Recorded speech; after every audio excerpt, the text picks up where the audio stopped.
Welcome to Redacted Reality. If the allure of the shadowy, cryptic, and mystical tales captivate you, then please subscribe and hang around. Chapter 3: A Plea for Help. The next morning, the storm lingered. Snow blanketed the tavern's roof and the streets outside, muffling all sounds. Judge Roberts arrived just after sunrise, his presence a mix of gravitas and urgency. Despite his usual composed demeanor, his gray eyes betrayed a flicker of concern when he saw Nick. "You look like hell," Roberts said bluntly, setting his overcoat down on the chair. Nick leaned against the bar, his face pale and unshaven.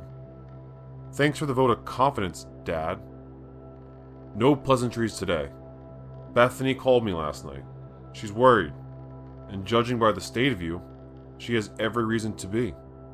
Nick wouldn't meet his father's gaze. Instead, he mumbled something incoherent about needing another drink. "I won't sit by and watch you destroy yourself," Roberts said firmly. "I can't ignore what's happening here either. You said something about guilt, Miranda, whatever this is. It's just beyond you." Nick flinched at the mention of her name. "You don't understand." "Then help me understand," Robert said, his voice softening. Nick hesitated before finally speaking, his words halting and heavy. "She's there. Every night. She whispers about Jasper, about what our family did to her." Robert inhaled deeply, trying to suppress the chill racing down his spine. "This ghost, if it's real, it's tied to history," he said. "I know someone who can help." "Who?" Nick croaked. "Sarah," Robert replied. "She's been itching for something like this." The whispered name, Miranda, seemed to echo through the tavern as if daring them both to find the truth. Nick's grip tightened on the glass in his hand, his knuckles white as he stared into the faint, swirling liquid. "Sarah? You think she'll believe this? That I'm haunted by some ghost tied to our family's sins?" Robert adjusted his stance, folding his arms. "Belief isn't the problem. Sarah doesn't need to believe. She only needs to investigate. She's the kind of person who thrives on peeling back layers others want to keep buried. And if anyone can uncover the truth about Miranda, it's her." Nick shook his head, setting the glass down with more force than necessary. "You don't understand, Dad. This isn't something you solve with logic or reason.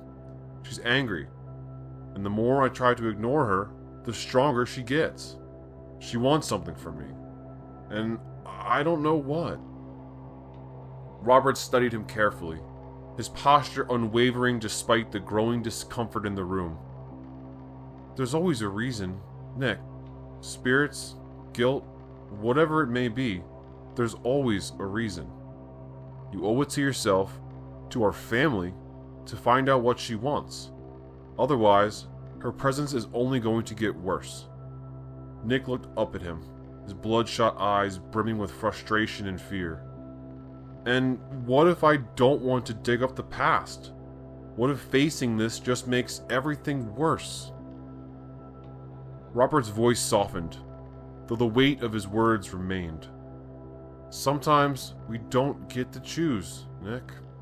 The past doesn't stay buried just because we ignore it." For a moment, silence fell between them, broken only by the faint creak of the tavern's old wooden beams. Finally, Nick exhaled, his shoulders sinking under the weight of inevitability. "Fine," he muttered. "Call Sarah." A grim resolve passed over Robert's face as he reached for his coat. "I'll contact her tonight, but you have to promise me, Nick. You'll see this through, no matter what comes next." Nick didn't respond, his gaze drifting towards the shadows pooling in the corners of the room. Somewhere in the distance, he swore he heard the faint echo of a whisper, soft, chilling, and unmistakably Miranda. The following evening, The tavern was unusually quiet. Nick sat alone at a corner table, nursing a drink he hadn't touched in hours. Outside, the wind howled, rattling the windows as if urging him to reconsider. He ran a hand through his hair, the weight of Robert's words pressed heavily on his chest. Call Sarah. The name alone stirred a mixture of dread and reluctant hope. If anyone could help him with this, it was her. The sharp clang of the front door breaking the silence jolted Nick from his thoughts. He looked up to see a figure step inside, removing her hood to reveal familiar auburn hair and piercing green eyes. Sarah had arrived, her gaze immediately locking onto Nick, assessing him with the kind of intensity that always made him feel like she could peel back his defenses with just a look. You look terrible, Sarah said bluntly, pulling out the chair from across from him. She did not wait for an invitation. Nice to see you too, Nick replied dryly, though his attempt at levity fell flat. Sarah didn't smile. She leaned forward, lowering her voice. Robert told me what's been happening. How long has it been going on? Nick hesitated, tracing the rim of his glass with his finger. A few months. At first, it was small things. Cold spots, strange sounds, just unease. But now it's her. His voice faltered, and he avoided Sarah's sharp gaze. Miranda? Sarah's tone was matter-of-fact, though her eyes subtly softened. She's reaching out for a reason, Nick. You know that. Nick clenched his jaw, his fingers tightening around the glass. He'd heard it all before. Spirits, unresolved business, closure. But none of it made facing Miranda's ghost any easier. I don't know what she wants, he finally admitted. And honestly, I'm not sure I want to find out.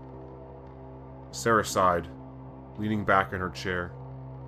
You don't have much of a choice. If she's this persistent, it won't stop until you confront it. But you're not alone in this. I'll help you.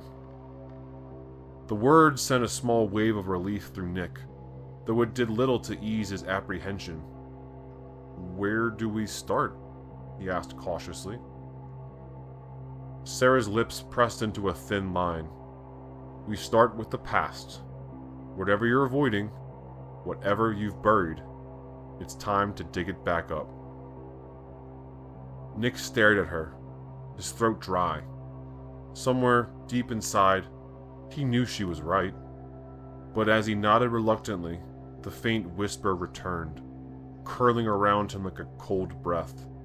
This time, he didn't just hear Miranda's voice.